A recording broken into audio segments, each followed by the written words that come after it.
Good evening. आज हम लोग हिंदी विषय के अंतर्गत संधि नामक चैप्टर का अध्ययन करेंगे और आप लोगों से हम एक चीज़ कहना चाहते हैं कि हिंदी विषय के अंतर्गत कोई भी चैप्टर संधि समास कारक प्रत्यय जो भी हो उसको R O A R O और बी ई ओ के अंतर्गत हम लोग अध्ययन करेंगे कि मेंस में भी इसके जो भी चैप्टर हैं उसकी गहराइयों तक जा करके डीपली अध्ययन करके मेंस में भी हम लोग अच्छे से आंसर कर सकें। तो इसको ध्यान में रख करके हम लोग पढ़ेंगे और साथ साथ सी टेट हुआ, यूपी टेट हुआ, ये जिसमें कि हिंदी विषय पूछे जाते हैं तो उसमें हम लोग जो है अध्ययन करेंगे। तो आइए आरम्भ करते हैं। पहला चैप्टर है संधि।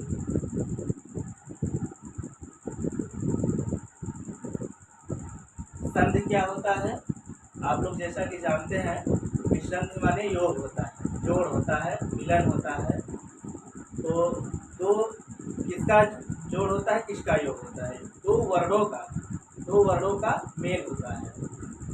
दो वर्णों के मेल से जो परिवर्तन या विकार उत्पन्न, तो जैसा कि हम लोग जान गए कि दो वर्णों के मेल से जो विकार उत्पन्न होता है उसे हम संधि कहते हैं। संधि में कुछ चीज़ों को हमको जानना होगा, जैसे कि संधि क्या है तो आप जान गए। तो एक होता है संधि विच्छेद, एक होता है संधि विच्छेद। संधि विच्छेद क्या होता है? विच्छेद माने अलग करना होता है। दो शब्दों को हम अलग कर देते हैं। तो दो शब्दों को जब अलग कर देते हैं तो उसी को हम संधि विच्छेद करते हैं। तो संधि और संधि विच्छेद हम लोगों की परीक्षाओं में संधि विच्छेद भी पूछता है और संधि भी पूछता है कि इन शब्दों में कौन सी संधि हुई है, और अगर शब्द दे देता है तो संधि विच्छेद करने के लिए आता है। तो संधि विच्छेद भी आप लोग जान गए। तो संधि कितने प्रकार के होते हैं, संधि के प्रकार का अध्ययन हम लोग करेंगे। संधि के 3 प्रकार होते हैं। संधि के 3 प्रकार होते हैं। पहला स्वर संधि, दूसरा व्यंजन संधि और तीसरा जो है विसर्ग संधि।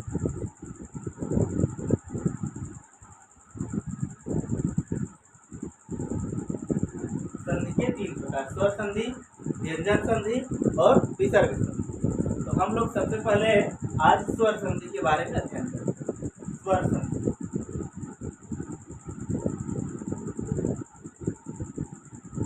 जैसा कि आप लोग जानते हैं कि दो वर्णों के मेल से जो विकार होता है उसे हम संधि कहते हैं। तो स्वर संधि में क्या होता है? दो स्वरों के मेल से जो विकार उत्पन्न होता है, दो स्वरों के मेल से, जैसे अ और अ का योग जो होता है उससे हमारा आ बनता है। तो दो स्वरों के मेल से जो विकार उत्पन्न होता है उसे हम स्वर संधि कहते हैं। स्वर संधि के प्रकार देखेंगे। स्वर संधि 5 प्रकार की होती है। स्वर संधि 5 प्रकार का होता है। नंबर 1 दीर्घ संधि, नंबर 2 गुण संधि, नंबर 3 वृद्धि संधि, नंबर 4 यण संधि और नंबर 5 अयादि संधि।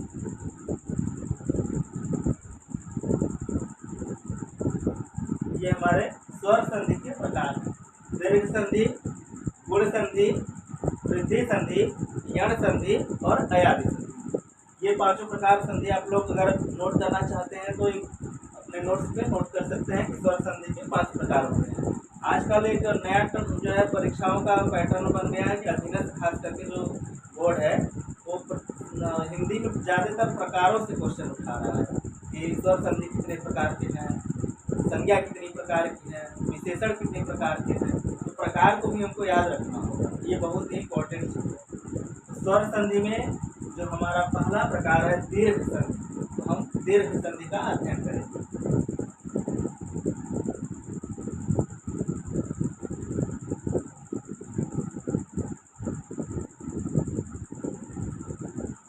ऊर्ध्व संधि में हम लोग दीर्घ संधि के बारे में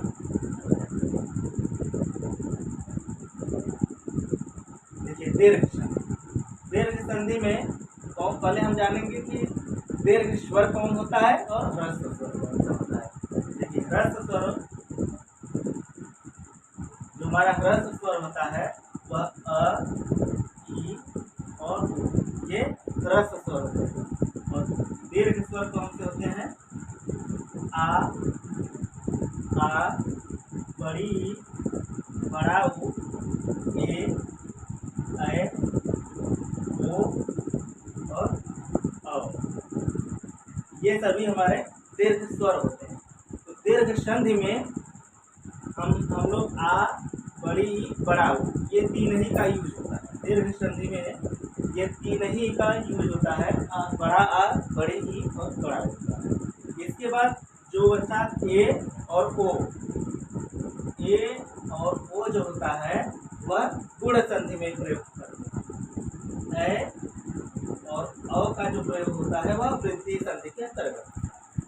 तो हम लोग जानेंगे कि जो दीर्घ संधि है, दीर्घ संधि में बड़ा आ, बड़ा ई, बड़ा उ, कैसे इसका फॉर्मेशन होता है। अगर ये इसको हम समझ जाएंगे तो हमारा संधि सबसे आसान बन जाता है। तो संधि को समझने के लिए बड़ा आ, बड़ी ई, बड़ा उ का फॉर्मेशन समझेंगे।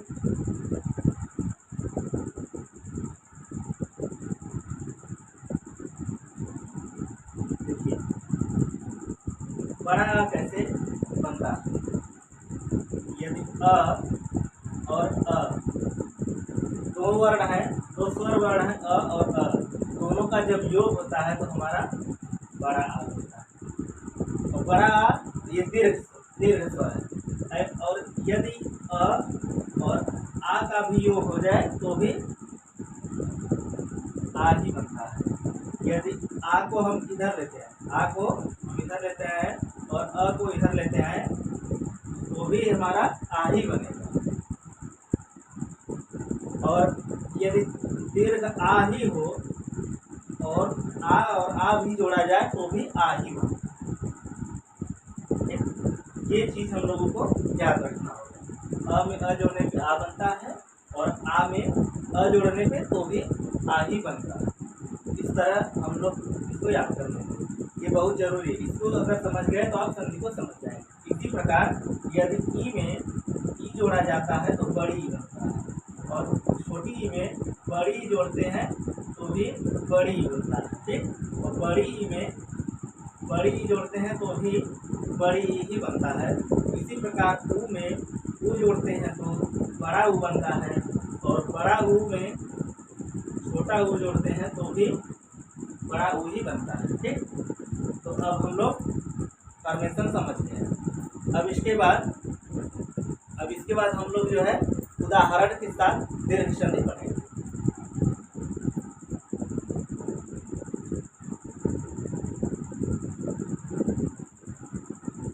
देखिए उदाहरण के साथ दीर्घ संधि, पहले अ में अ जब जोड़ते हैं तो आ बनता है, ये आप लोग समझ गए हैं। तो अब देखते हैं कि इसका उदाहरण, जैसे अ में अ अगर जोड़ा जाए तो आ बनेगा, तो उसका उदाहरण हम देखेंगे। धर्म, धन, अर्थ, दो शब्द है धर्म और अर्थ। इसका संधि कैसे होगा? ये विच्छेद किया गया है, धर्म और अर्थ को विच्छेद किया गया है, इसका संधि कैसे होगा? अब इसको जब संधि करते हैं तो हमने बताया कि कोई भी दो शब्द है उसका जो प्रथम शब्द होता है उसका अंतिम वर्ण, ये प्रथम शब्द है धर्म, इसका अंतिम वर्ण क्या है? म।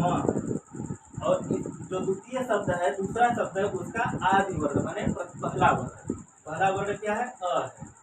अब देखेंगे कोई भी व्यंजन होता है, चाहे क हो चाहे ख हो, कोई भी व्यंजन है उसमें स्वर युक्त रहता है, स्वर मिला हुआ रहता है। जैसे क है, क में से जब स्वर को आप निकाल देते हैं तो ऐसे क अनंत लग जाएगा और अ हो जाएगा, तो क में अ जुड़ा रहता है। तो इस प्रकार इस क में हलंत लगा देंगे और अ को निकाल देते हैं, तो उसमें प्रत्येक व्यंजन में स्वर युक्त रहता है, शामिल रहता है।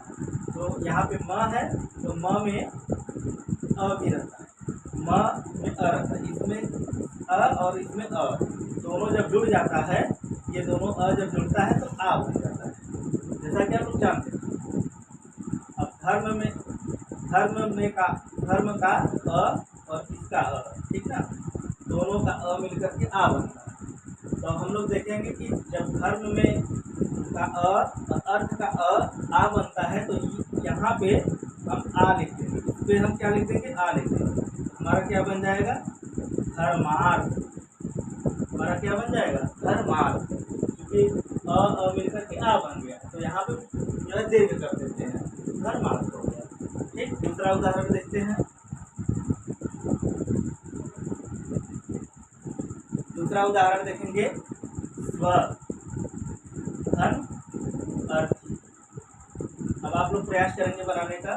स्व में अ है, अ में अ है, अब ये दोनों का योग से हमारा आ बन जाता है, इसका अ मिलके आ बनेगा तो क्या हो जाएगा, स्व में आ जोड़ेंगे तो स्वा हो जाता है, तो स्वार्थी हो जाएगा। क्या हो जाएगा, स्वार्थ, ठीक ना, स्वार्थ।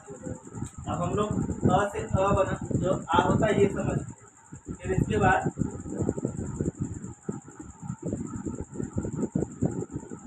यदि अ में बड़ा आ जोड़ दिया जाए, यदि अ में बड़ा आ जोड़ दिया जाए तब ये बड़ा आ ही होता है। इसका उदाहरण देखेंगे, देव धन आलय। देव धन आलय, देव में क्या है, अ है, आलय में क्या है, आ है, दोनों जोड़ने पे क्या बनता है, आ बनता है। तो देव में देवालय हो जाएगा, देवा इसलिए हो रहा है कि देव हो जाता है, देवालय क्या बनेगा, देवालय, ठीक ना, देवालय। इसी प्रकार अन्य उदाहरण देखते हैं, नव धन आगत।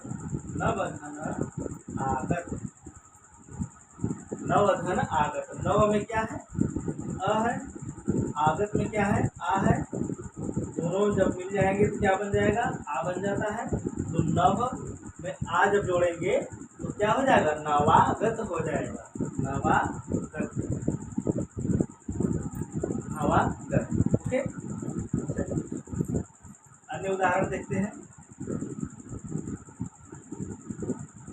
यदि अ में आ जोड़ने पे आ बनता है तो उसी प्रकार आ को इधर ले लेंगे और अ को इधर लेंगे तो भी हमारा क्या बनेगा, आ ही बनता है।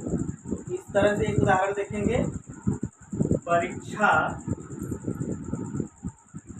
धन अर्थी। परीक्षा धन अर्थी, परीक्षा में क्या है, छा में आ है, इसका अ, दोनों मिलकर के क्या बनेंगे, आ बनेंगे। तो यहाँ पे क्या हो जाएगा, परीक्षा, इसका छा का आ का दीर्घ आ ही बनेगा तो परीक्षार्थी हो जाएगा, परीक्षार्थी, परीक्षार्थी। फिर इस प्रकार से एक अन्य उदाहरण देखते हैं, सीमा धन अंत। सीमा धन अंत, सीमा में आ है, इसमें अ है, दोनों को जोड़ देंगे तो आ हो जाता है। तो सीमा धन अंत बराबर सीमांत, इसका दीर्घ हो जाता है, सीमांत, ठीक है, सीमांत हो गया। फिर देखेंगे आ और आ मिलकर के आ ही बनते हैं, उसका उदाहरण देखेंगे।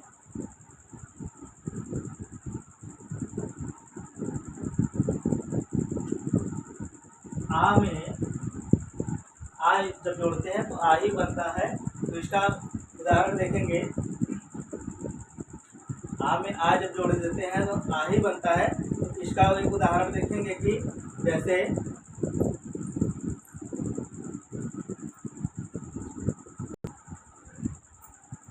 विद्या धन आलय, विद्या धन आलय। अब इसमें आ है और आलय में भी आ है, आ और आ में आ जब जोड़ते हैं तो आ बनता है। तो यहाँ पे विद्या में और आलय को जब जोड़ेंगे तो दीर्घ ही होगा, पहले से दीर्घ है लेकिन फिर भी आ में आ जोड़ने पे मेरा दीर्घ ही होता है। तो विद्या धन आलय बराबर क्या हो जाएगा, विद्यालय। इसी प्रकार अन्य उदाहरण है, महात्मा, महा धन आत्मा। इसमें का आ, इसमें का आ, दोनों जब जोड़ते हैं तो दीर्घ आ बनता है। तो महात्मा, ठीक है, महात्मा। इस तरह से हम लोगों का आ का फॉर्मेशन हो गया। अब ई का फॉर्मेशन देखिए।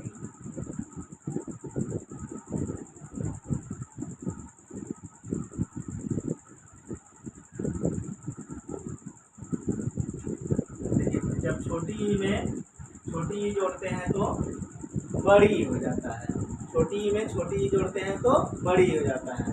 तो इसी प्रकार हम उदाहरण से समझेंगे, जैसे अतिधन इव, अतिधन इव क्या हो जाएगा, यहाँ पे देखिए छोटी ई है और यहाँ पे क्या है, छोटी ई है, दोनों जब जोड़ते हैं तो बड़ी हो जाता है।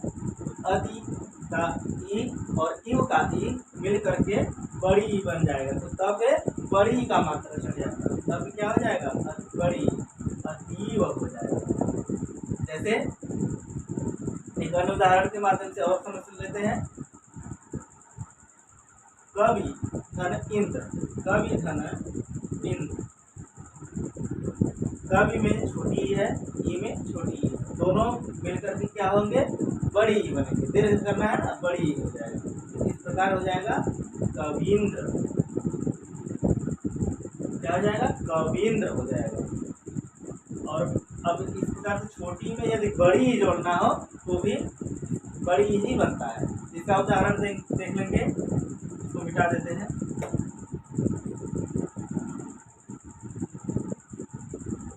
यदि छोटी में बड़ी जोड़ना हो तो बड़ी ही बनता है।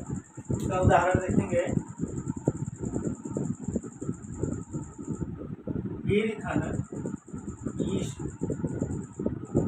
गिरिधन ईश बराबर क्या होगा, देखिए गिरी में र पे क्या है, छोटी है, ईश में बड़ी है, बड़ी में बड़ी, ईश में बड़ी है, दोनों मिलकर के क्या होंगे, दीर्घ ई होगा। तो इस प्रकार र पे कौन सा मात्रा चढ़ेगा, दीर्घ हो जाएगा, र पे दीर्घ हो जाएगा, गिरीश, र पे क्या हो जाएगा, दीर्घ हो जाएगा, गिरीश। इस प्रकार अन्य उदाहरण है, हरि धन ईश, हरि धन ईश, र पे जो है, र पे छोटी ही है, ईश में बड़ी है, दोनों मिलकर के क्या होंगे, बड़ी।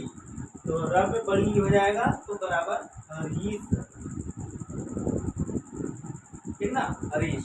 अब इस प्रकार हम लोगों का ई वाला फॉर्मेशन हो गया। अब ऊ वाला फॉर्मेशन देखिए।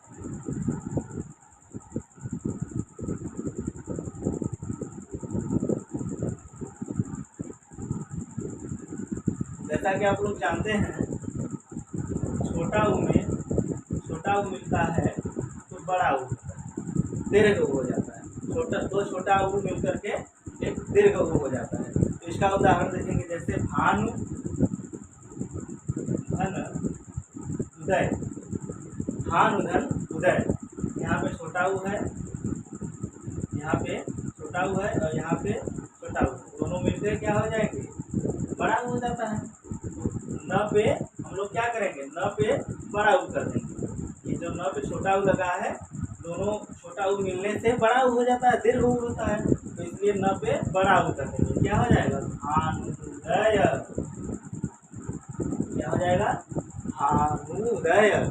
फिर अन्य उदाहरण देखेंगे,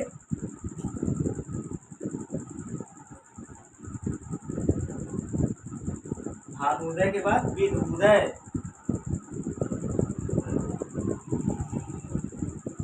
विदुधन उदय,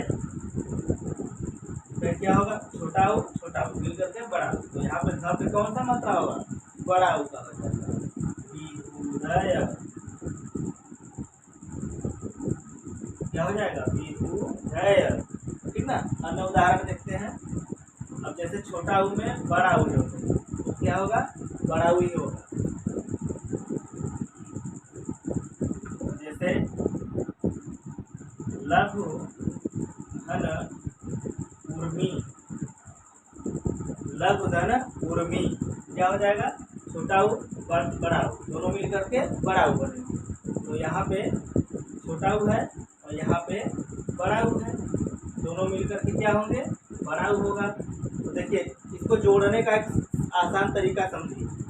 यहाँ पे इसको हम काट देते हैं, इसको हम कैंसिल कर देते हैं, और ये वाला जो मात्रा है इसमें, ये वाला मात्रा जो है इसमें बड़ा ऊ कर देते हैं। क्यों? क्योंकि इसके आगे बड़ा ऊ है और यहाँ पे छोटा ऊ है, दोनों मिलता है तो बड़ा ऊ बनता है। तो इसको कैंसिल कर देंगे और इस पे बड़ा ऊ कर देंगे, तो क्या बचेगा, देखिए क्या हो जाएगा, लघु, और ऊ कैंसिल कर देंगे तो म बचा ना, म को ऐसे उतार देंगे, हो जाएगा लघुर्मी। ठीक ना। फिर अन्य उदाहरण देखेंगे।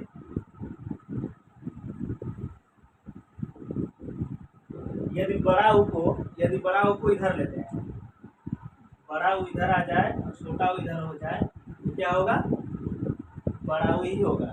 जैसे उदाहरण इसका देखेंगे, भू, भू, भू में बड़ा ऊ की मात्रा है, उत्सर्ग, भू धन उत्सर्ग।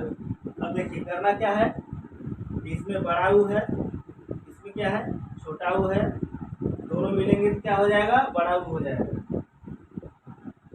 अब संधि जब बनाएंगे तो इसका एक ट्रिक समझो। इसको, इसमें जो हमारा बड़ा ऊ है तो यहाँ पे देखेंगे क्या बनता है, यहाँ पे बड़ा ऊ ही बन रहा है तो बड़ा ऊ ही रहने देंगे, बड़ा ऊ रहने देंगे, और इसे हम कैंसिल कर देंगे। बचेगा क्या, आधा त स ग। ठीक, तो ऐसे ही हम उतार देंगे। ये एक ट्रिक है संधि को बनाने का। इसको हम इधर का स्वर काट देते हैं और जैसे जितना बचता है आधा त स ग वैसे उतार देते हैं, तो भू सर्ग हो जाएगा। क्या हो जाएगा, भू सर्ग हो जाएगा।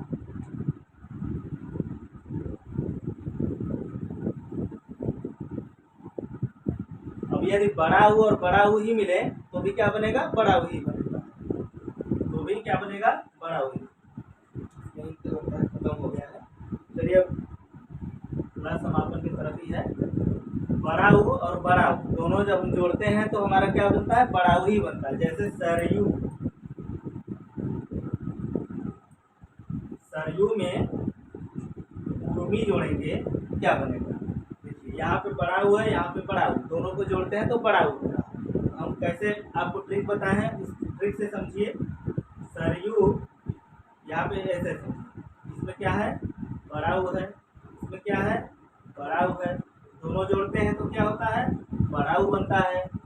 ठीक, अब सरयू में बड़ा ऊ है तो ये मात्रा यहाँ चढ़ जाएगा, सरयू जैसे है वैसे ही लिख देंगे, सरयू।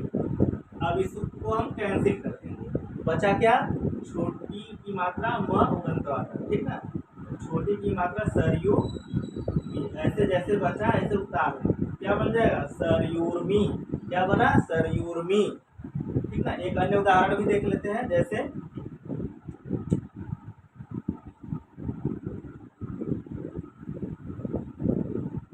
देखिए, भूधन उष्मा, भूधन उष्मा,